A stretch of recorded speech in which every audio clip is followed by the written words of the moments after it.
میں ایک جملہ بولا اولیاء اللہ کی مدد لینا. تو یہ بازو والے کیا کرتے ہیں؟ بولتے اللہ کی مدد لو، اللہ کے علاوہ کسی کی مدد نہیں لینا.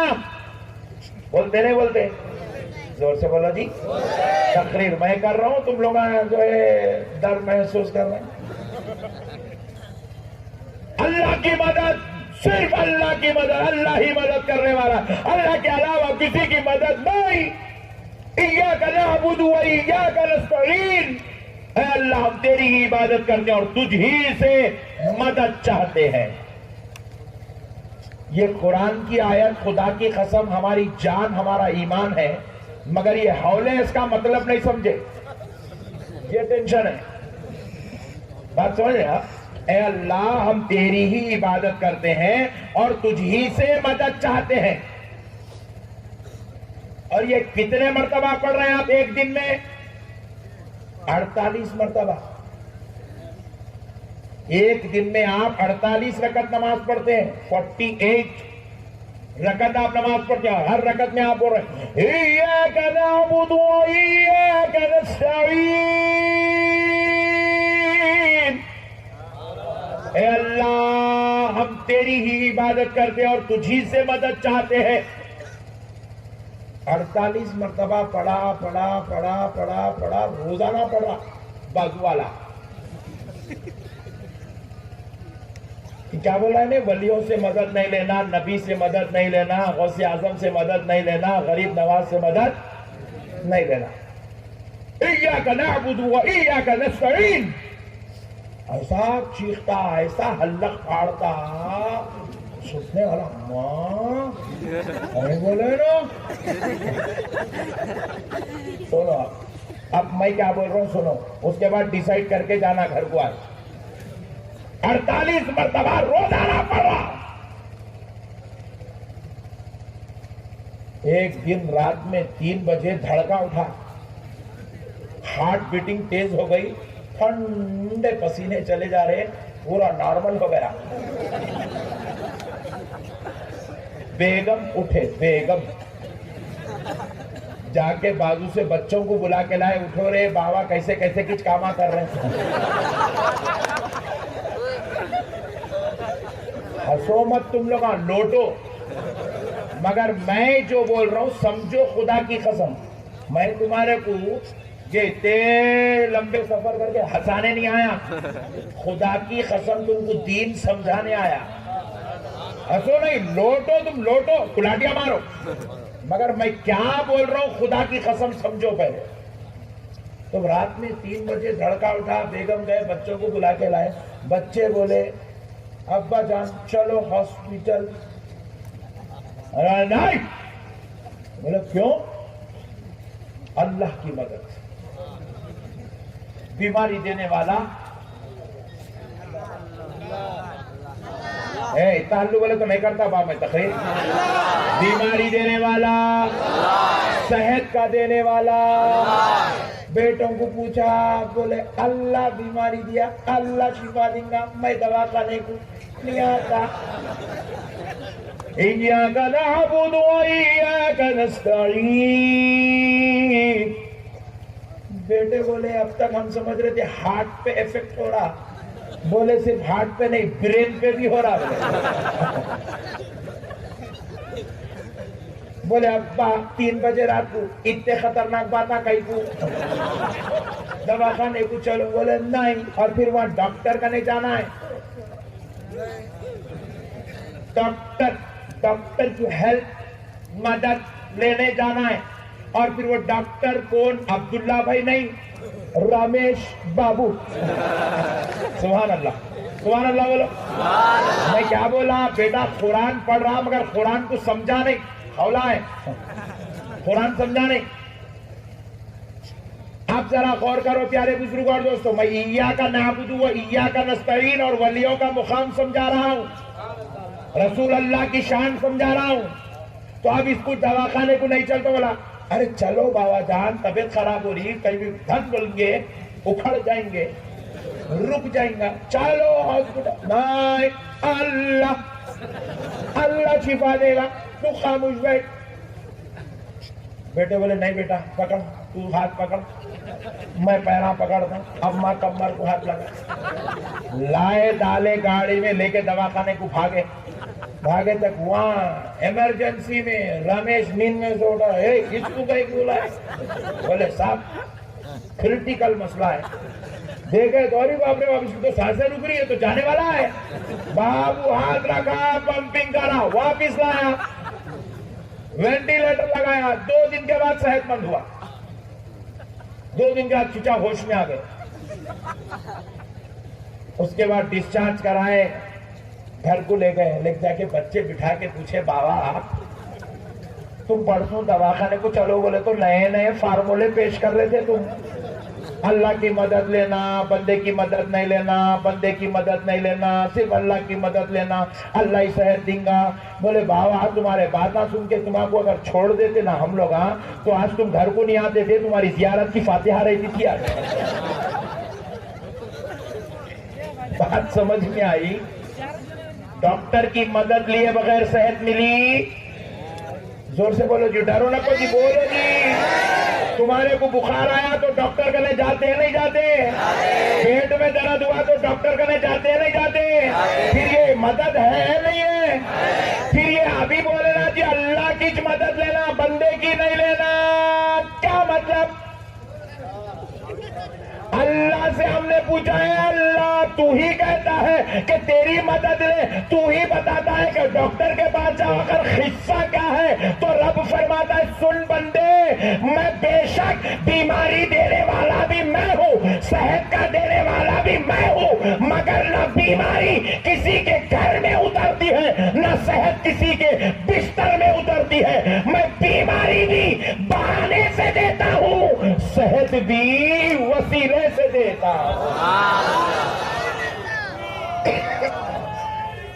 یا رسول اللہ، زندہ آباد، زندہ آباد، زندہ آباد، اللہ اکبر۔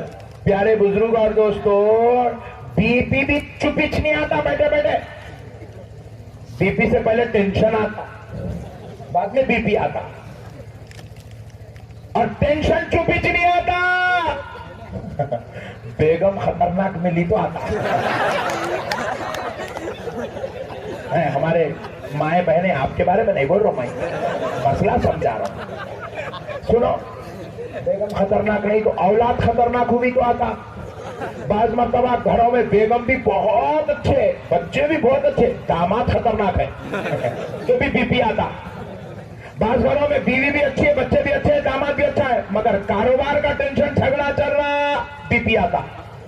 تو پیارے بزرگ اور دوستو، اللہ بیماری بھی ڈائریکٹ نہیں دیتا، کسی نہ کسی کے ذریعے سے دیتا ہے۔ اسی طرح اللہ صحت کا دینے والا اللہ ہے، مگر اللہ ڈائریکٹ صحت نہیں دیتا، کسی ڈاکٹر کو وسیلہ بنا کر دیتا ہے، گولیوں کو سبب بنا کر دیتا ہے، انجیکشن کو ذریعہ بنا کر دیتا ہے، دواخانے کو ذریعہ بنا کر دیتا ہے۔ میرے پیارے بزرگ اور دوستو، خدا کی مدد کو سمجھو، بے شک ہر ایک کی مدد کرنے والا خدا ہے، مگر خدا ہر ایک کی مدد کے ذریعے سے کرتا ہے، کسی نہ کسی کے وسیلے سے کرتا ہے۔ ایمانداری سے بولو، کھلانے والا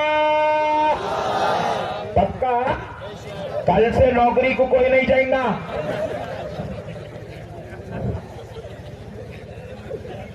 گھر میں دیوان خانے میں تسبیح لے کے بیٹھنا ہے، اللہ چکن کے 3 پاکیزہ بیچنے والا،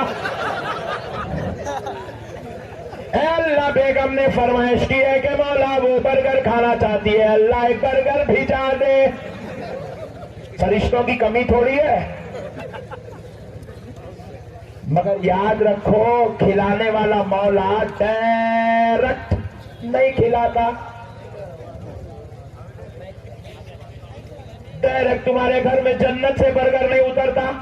ہم پوچھے اللہ کھلانے والا تو ہے تو پھر مولا آپ کھلا، تو رب کہتا ہے بدبخت کھلانے والا تو میں ہی ہوں، مگر میں نے کھلانے کے لیے ذریعے بنائے ہیں، اسباب بنائے ہیں، وسیلے بنائے ہیں، اب تجھے اسباب اور وسیلے کو اختیار کرنا پڑے گا، تبھی تیرے پیٹ میں کھانا جائے گا۔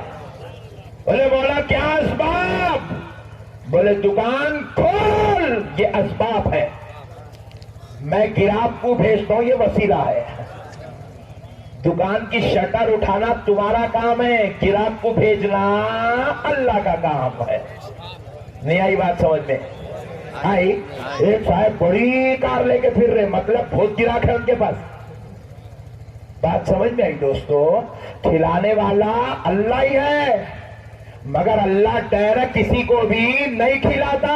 اسی طرح یاد رکھو، جنت کا دینے والا اللہ، اپنی رضا کا دینے والا اللہ، اپنے بندوں پہ کرم کرنے والا اللہ، مگر اللہ کسی کو ڈائریکٹ جنت نہیں دیتا، ڈائریکٹ اپنا کرم نہیں کرتا۔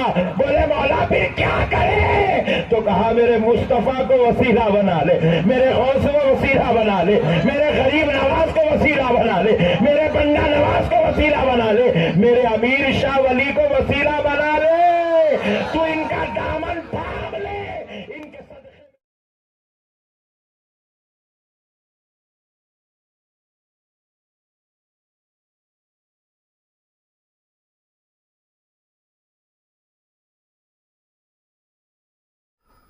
وَاعْبُدُوا اللَّهَ وَلَا تُشْرِكُوا بِهِ شَيْئًا، اور عبادت کرو اللہ کی اور اس کے ساتھ کسی کو شریک نہ ٹھہراؤ۔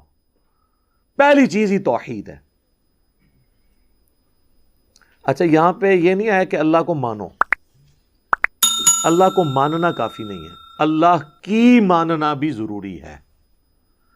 اللہ کو تو پوری پاکستانی قوم مان رہی ہے، اللہ کی کتنے لوگ مان رہے ہیں؟ تو یہ وَاعْبُدُوا، عبادت کرنی ہے اس کی، صرف اس کو ماننا نہیں ہے، اس کی ماننی ہے۔ اور عبادت کا مطلب ہے ٹوٹل اوبیڈینس۔ یہ نہیں ہے کہ رمضان کا خدا اور ہے اور غیر رمضان کا خدا اور۔ رمضان میں تو یہ قوم مسلمان ہوئی ہوتی ہے، اور بعض تو اتنے پکے مسلمان ہوتے ہیں جو پورا سال نمازیں پڑھ رہے ہوتے ہیں، وہ سمجھتے ہیں یار یہ تو ہمیں بھی پیچھے چھوڑ گئے، لیکن عید کے فوراً بعد ریورس ہو جاتا ہے کام۔ ٹوٹل اوبیڈینس اللہ کی، وہ ہے عبادت۔ وَلَقَدْ بَعَثْنَا فِي كُلِّ أُمَّةٍ رَسُولًا أَنِ اعْبُدُوا اللَّهَ وَاجْتَنِبُوا الطَّاغُوتَ، ہم نے ہر قوم میں کوئی نہ کوئی رسول بھیجا ایک ہی بنیادی دعوت کے ساتھ کہ عبادت اللہ کی کرنی ہے اور طاغوت کی نفی کرنی، یعنی اللہ کے مقابلے پہ جو بھی کھڑا ہے، چاہے وہ انسانوں میں شیاطین ہوں یا جنات میں شیاطین، یا ان کے اعلی کار یا ان کی تعلیمات، اس کے خلاف تم نے کھڑا ہونا ہے۔ اللہ کی ماننا یہ ہے کہ اللہ نے اپنے پیغمبروں کے ذریعے جو آسمانوں سے دین نازل کیا ہے اس کو فالو کرنا ہے۔ دین اس زمین کی چیز نہیں ہے، دین آسمانوں سے نازل ہوا ہے۔ ہاں زمین میں سمجھا جاتا ہے لیکن اس کے اندر کوئی تبدیلی نہیں کر سکتا۔ تو بنیادی دعوت عبادت کرنی ہے اللہ کی اور اس کے ساتھ کسی کو شریک نہیں ٹھہرانا۔ اب عبادت کے اندر جو دو بنیادی چیزیں جو ہم ہر نماز میں اقرار کرتے ہیں، ایاک نعبد و ایاک نستعین، اے اللہ عبادت بھی تیری کریں گے اور عبادت کی اعلیٰ ترین شکل و ایاک نستعین، دعا مدد، وہ بھی تجھ سے مانگیں گے اور کسی سے دعا نہیں کریں گے۔ اب عبادت کی کیٹیگری میں جتنی بھی چیزیں فال کریں گی، نماز، روزہ، حج، زکوٰۃ، نظر، نیاز، جو بھی عبادت کی کیٹیگری میں چیزیں فال کرتی ہیں وہ سب کی سب خالصتاً اللہ کے لیے ہوں گی۔ یہ ہے ایاک نعبد، اور ایاک نستعین بھی اسی میں شامل ہے۔ جامع ترمذی میں حدیث ہے الدعاء هو العبادہ، دعا ہی تو عبادت ہے۔ اور پھر نبی الاسلام نے اس کے ساتھ سورۃ المؤمن جسے سورہ غافر کہتے ہیں اس کی آیت نمبر 60 تلاوت کی، وَقَالَ رَبُّكُمْ اُدْعُونِي أَسْتَجِبْ لَكُمْ، اے میرے بندو، اور تمہارے رب نے فرمایا کہ اے میرے بندو مجھ سے مانگو میں تمہاری دعا قبول کروں گا، بے شک جو میری عبادت سے تکبر کرتے ہیں۔ بات دعا کی ہوئی اور ذکر آیا عبادت سے تکبر کرتے ہیں، یعنی جو دعا مانگنے سے کتراتے ہیں، میں انہیں ذلیل و خوار کر کے جہنم میں داخل کروں گا۔ اللہم اجرنا من النار، آمین۔ تو نبی علیہ السلام نے اپنی بات کی دلیل میں آیت پڑھی قرآن کی کہ دعا ہی تو عبادت ہے. اب اللہ کو پتا تھا سب سے زیادہ شرک ہونا ہی دعا میں ہے. دیکھ لیں جو اللہ کی نماز بھی پڑھ رہے ہیں نا، نماز کے بعد وہ بھی کہہ رہے ہیں المدد یا غوث اعظم. ان کو یہ نہیں پتا کہ یہ شیخ عبد القادر جیلانی کی عبادت ہو رہی ہے. وہ کہیں گے نہیں جی میں عبادت تو اللہ کی کرتا ہوں. تو ان کو بتانا ہے کہ ایاک نعبد کے ساتھ ایاک نستعین کو اللہ نے اسی لیے الگ کر کے بیان کیا تھا کہ یہ چھپ جانا تھا بیچ میں ہی. جب اپنے لوگوں کو کہنا تھا نا عبادت میں مدد مانگنا بھی شامل ہے، انہوں نے کہنا سی ایدے کو نہیں لیا. تو جس چیز میں شرک ہونا تھا اللہ نے اس کو الگ سے بیچ میں ذکر کر دیا. وَإِيَّاكَ نَسْتَعِينُ. عبادت بھی تیری کرتے ہیں اور عبادت کی اعلیٰ ترین شکل دعا بھی تجھی سے مانگتے ہیں. کہتے نہیں وہ ٹھیک ہے، یہ تو ہے تجھی سے مانگتے ہیں، یہ تو نہیں ہے کہ کسی اور سے نہیں مانگتے. ہاں ہم کہتے ہیں سر یہ بھی ہے قرآن میں. اگر آپ نے پارہ نمبر 20 پڑھا ہوتا نا تو اپنا ہی ترجمہ پڑھ لیتے. پارہ نمبر 20 کے پہلے صفحے پہ یہ لکھا ہوا ہے، آیت نمبر 62 سورۃ النمل کی. اَمَّن يُجِيبُ الْمُضْطَرَّ اِذَا دَعَاهُ. بھلا بتاؤ تو کون ہے جو مصیبت میں گھرے ہوئے شخص کی دعا کو قبول کرتا ہے. وَيَكْشِفُ السُّوءَ. اور اس سے اس کی تکلیف کو دور کر دیتا ہے. وَيَجْعَلُكُمْ خُلَفَاءَ الْأَرْضِ. اور مرنے کے بعد تمہیں خلیفہ کرتا ہے زمین پہ. تمہارے ماں باپ مرتے ہیں تو تم مرو گے، تمہاری اولاد. وہ خود اکیلا تو زندہ ہے، تم نسل در نسل زمین پہ جو آباد ہو، یہ میں نے تمہیں آباد کیا ہے. اِلٰہٌ مع اللہ. کیا اللہ کے ساتھ کوئی اور بھی الہ ہے؟ قلیلا ما تذکرون. لیکن بہت کم لوگ ہی ہیں جو نصیحت حاصل کرتے ہیں.